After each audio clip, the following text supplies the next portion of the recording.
Hai people, selamat datang di podcast Muda Berkarya. Oke, untuk episode kali ini aku nggak bakal sendiri. Undang narasumber-narasumber inspiratif buat kalian yang mau punya motivasi untuk berbisnis, yang pengen survive di era konvergensi sekarang. Kalian jangan sampai ketinggalan episode-episode dari Muda Berkarya. Oke, langsung aja kita sambut narasumber kita kali ini, Diana Putri Delegi.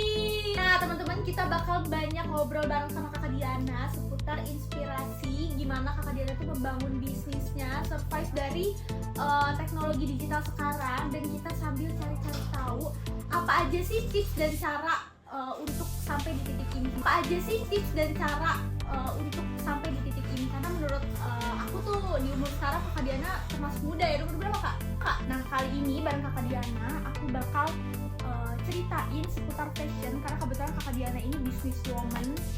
Boleh diceritain nggak Kak pengalamannya dari awal memulai bisnis itu dari umur berapa dan umur mana?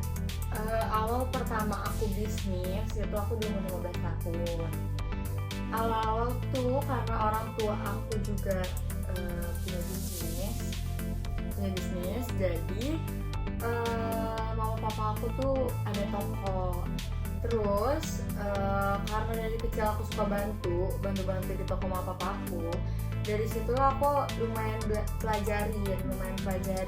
Umur 15 tahun itu berarti kelas 3 SMP ya? Atau kelas 2? Kelas 3 SMP. Terus setelah beberapa tahun kan COVID tuh. Nah dari COVID itu kan karena di rumah aja, jadi toko mama aku tutup, cuma bisa ngirim barang dari rumah. Iya kan, bener, soalnya pas era COVID tuh kita kayak jadi berubah 80 derajat gitu, apapun serba digital, sekolah digital semuanya, dan ngaruh banget, terutama buat perekonomian itu sangat amat mempengaruhi ya, karena semua toko kita tutup dan kita cuma bisa online aja. Jadi dari situlah awal ide aku buat ngebantu orang tua aku jual online,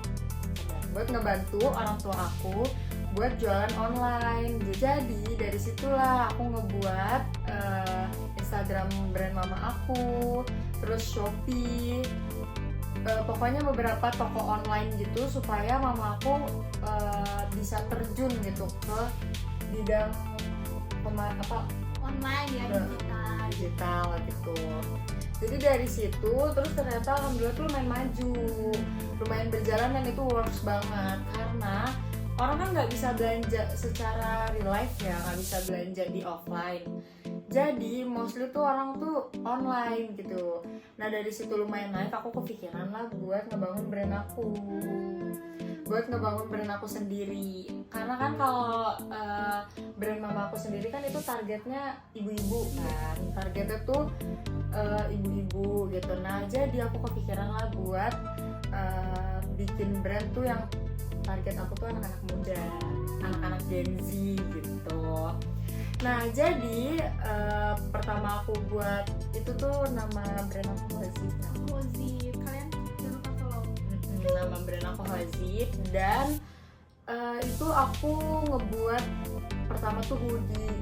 Jadi itu aku sambil mempelajari juga sih Kak, kayak aku tuh mempelajari apa bahan hoodie yang bagus gitu. Terus aku iya banget, jadi nih satu produk aku jadi, terus aku coba buat photoshootnya aku sesuaiin juga dengan Gen Z sekarang kan harus gaul banget ya, dan kita tuh harus update dengan berita terkini banget. Betul. Kita harus update dan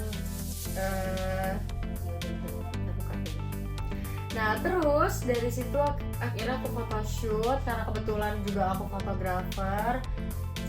fotografer juga. Jadi kayak semua tangan tuh diambil alih ya sama Kak Diana. Jadi dia satu sisi ngembangin bisnis mamanya, buka bisnis, terus fotografer juga gitu. Kakaknya emang itu kemauan sendiri, apakah sebelumnya ada tekanan, keharusan apa gimana, apa emang kakak ini hobi gitu? Nah kalau untuk fotografer, moto itu aku emang hobi. Jadi dari kecil itu karena aku hobi, jadi aku otodidak gitu. Aku otodidak, cuman masuk ke bisnis ini tuh banyak banget guys, yang aku pelajarin tuh banyak banget. Terus kita tuh harus nggak segampang itu loh kita buat mempelajari tentang bisnis online ini, karena itu sempet juga aku ikut lesnya gitu, buat kayak pemasaran nih harusnya gimana sih, marketing yang bagus tuh gimana gitu, yang sesuai dengan ketentuannya. iya yang sesuai sama zaman sekarang gitu, karena kan zaman berubah banget ya. Iya. Apalagi semenjak covid itu beda banget sama yang dulu gitu. Nah jadi dari situ akhirnya ternyata alhamdulillah berkembang sampai sekarang gitu. Jadi adanya Hozip ini tuh memang disesuaikan sama zaman sekarang ya. Kalian kalau lihat ini Iya. foto-fotonya emang skena-skena banget gitu, kayak anak-anak zaman sekarang gitu, menyesuaikan dari teknik fotonya. Aku lihat unik-unik gitu loh. Jadi apa ya? Jadi kayak tertarik gitu dari cara pengambil fotonya, bajunya, terus juga desainnya gitu. Aku melihat kayak ini anak gaul banget. Iya benar, karena kalau nggak sesuai kayak gitu kan, nanti tuh orang tuh kurang tertarik ngeliatnya.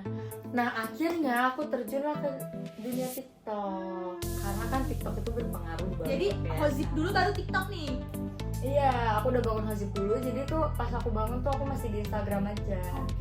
Jadi belum aku terjunin ke dunia pertiktokan lah gitu.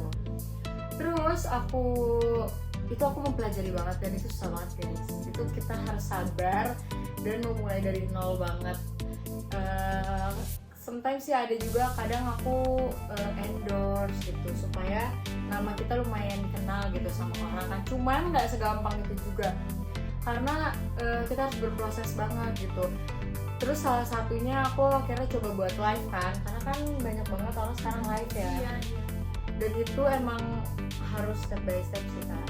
Itu kita tuh live dari awal nggak ada nonton, bener-bener nol yang nonton sampai. Apakah bosen kak kalau yang nontonnya lagi gitu nggak suntuk gitu? Karena saya nonton aja kalau melihat live lama-lama tuh kayak suntuk gitu kan. Saya suka ngebayangin di POV orang yang live tuh sesuntuk apa gitu kalau nggak ada yang nonton. Ya itu sih, kita harus sabar.